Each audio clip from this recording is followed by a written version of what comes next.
Welcome back to my YouTube channel. My name is Jeremy Jones, and for this episode I'm going to talk about how to be the best Zoom interviewer possible. So currently I'm a fourth-year orthopedic surgeon and I'm going to spine surgery, and so during the fellowship match period I went on over 24 virtual interviews, and the virtual interview process is a lot different from the in-person process, and I kind of want to break it down to 10 easy steps to maximize your interview experience and beat the competition. So stay tuned for the first step, but before that, please like and subscribe to this video. For tip number one, you want to have the best lighting possible. So for me, I had a ring light as well as a IKEA LED light just pointing at me. This is important because you're on a video camera and you want to be able to, your interviewer to be able to see you quite easily, see your features, see your movements, etc. And so I thought it was a good purchase to buy that ring light. I went to Best Buy. It was about 24 to 40 bucks for the 24-inch ring light, and I also already had the IKEA light, so it worked perfectly. And if you're a little bit darker complected, I would recommend more lighting because you could come across really dark in these webcams. So definitely recommend that. For tip number two, it's all about clothing. It's what you're wearing. So because it's virtual, everyone thinks, oh, I can be a little more relaxed, I can be a little more casual, but that's a trap. You want to wear, your best business clothes, your best attire for the job that you're looking for or the program that you're looking for. So I wore a full suit, even the pants, just because you never know what can happen or what questions can come up. So actually, one experience I did notice was that during one of my interviews, one of my colleagues got out of the interview room and had a break, and so they thought that their camera was off and got up, and they were in their boxers, so they literally got caught with their pants down, if you will. So you don't want to be that person. Definitely wear the dress pants. And also I've also heard that medical students going into residency, some residency program directors have asked people to stand up and to see if they're really wearing the full ensemble. So you don't want to be caught with your pants down, literally, and just wear the full, pantsuit and whatever have you.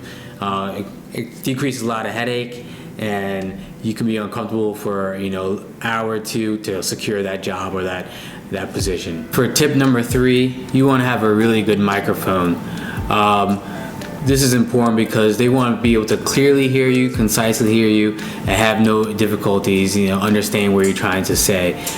Because it's virtual, there can be a lot of difficulties with connection and everything like that. And you want to make sure that what you're trying to relay doesn't get lost. So for me, I use the AirPod Pros, and these work very well for me just because they were sleek. You just put them in your ear, and they had about 4 to 6 hours of battery life, and for most of my interviews they went anywhere from 2 hours to 5 hours. So I had the significant amount of time that I could use this without any issues, without need to recharge or anything like that. So if you already have AirPod Pros, perfect, you're ready to go with a mic standpoint. But if you want to use different options, I have a Blue Yeti mic, and I use that for my podcasting, my YouTubes. You could get that too. The only issue with that is if your web camera, the Blue Yeti can kind of block your web camera, and it's a little bit too sensitive, I think, for the purposes of a conversation like it is with interviewing. So I recommend the AirPod Pros. The fourth tip, I recommend a good background. Because not only are they looking at you, they're also looking at what features are behind you.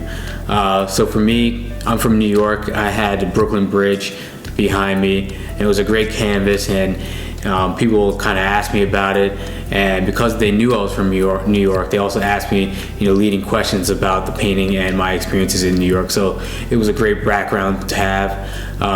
So I would recommend putting personal touches in your background so that it can cause leading questions and build rapport with your interviewer. For example, if you're an artist, put some of your artwork in the background.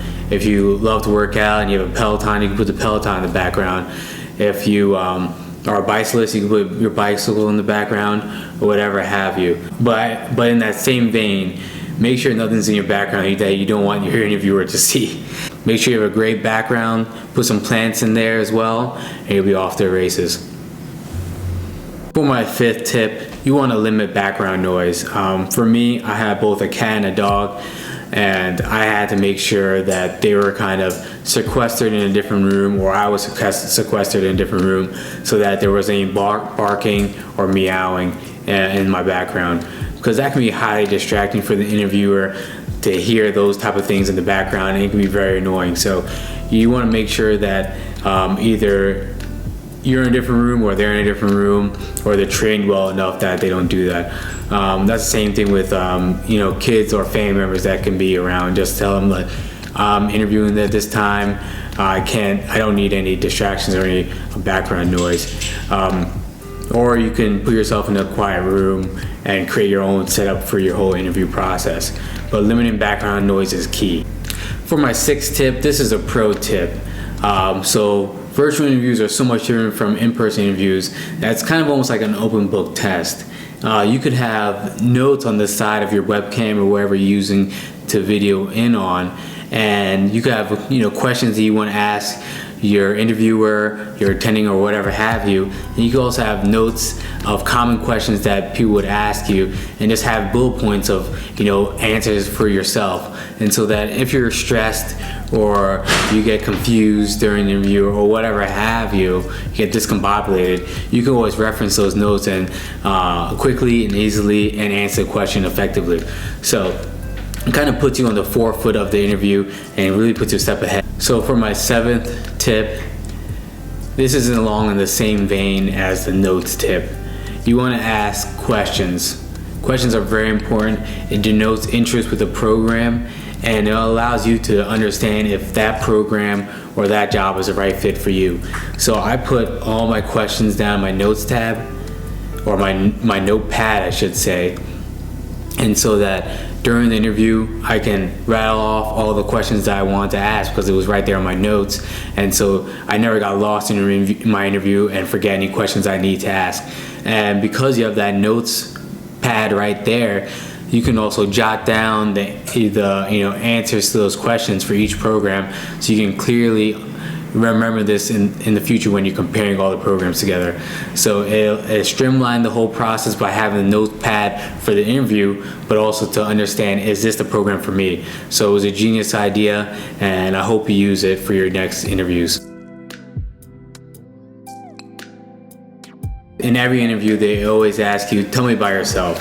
And so for me, the tell me about yourself question, I had a lot of different ways to answer this. And so I kind of polled, my friends and my colleagues, like, what are they asking when they say, tell me about yourself?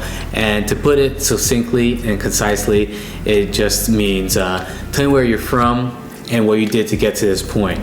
And so, for example, for me, I'm from New York. I went to NYU for undergrad, and I studied American history with a pre-med focus. I went to Harry Medical College where I got my MD, and that's where I met my mentor that got me into orthopedic surgery. And then tell them about your experience in residency and how you maximize your experience in the subspecialty that you want to go into. So for that streamlined the process and made the elevator speech, if you will, or the tell me about yourself question so much easier.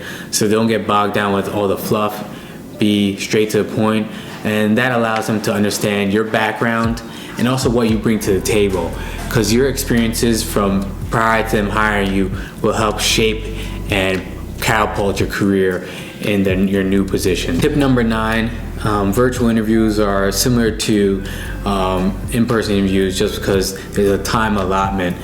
But I think every interviewer is a little bit different on virtual interviews because it's not in person. They may be a little more stale or whatever have you. But you want to use all the time you get allotted for this interview. So for my experience, it was about 8 to 15 minutes per interview room.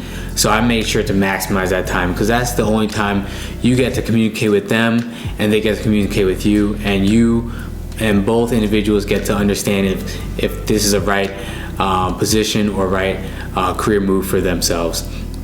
So I usually talked for about 10 minutes and interacted, and then ask questions for the last 5 minutes.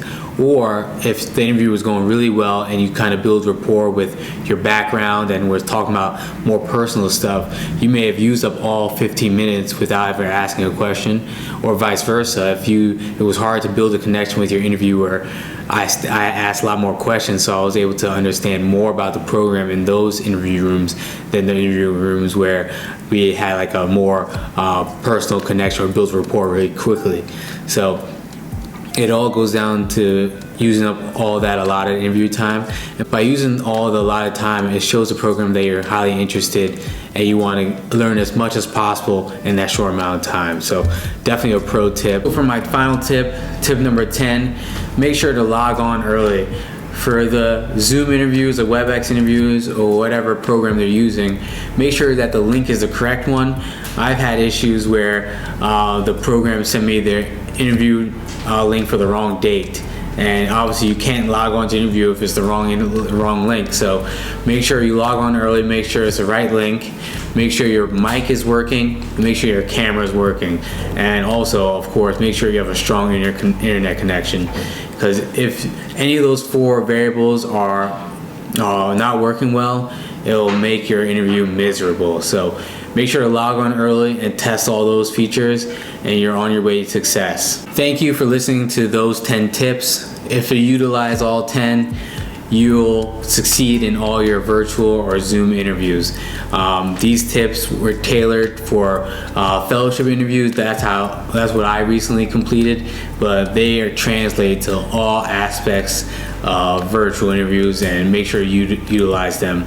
And please don't forget to like and subscribe to my YouTube channel, because there'll be more content.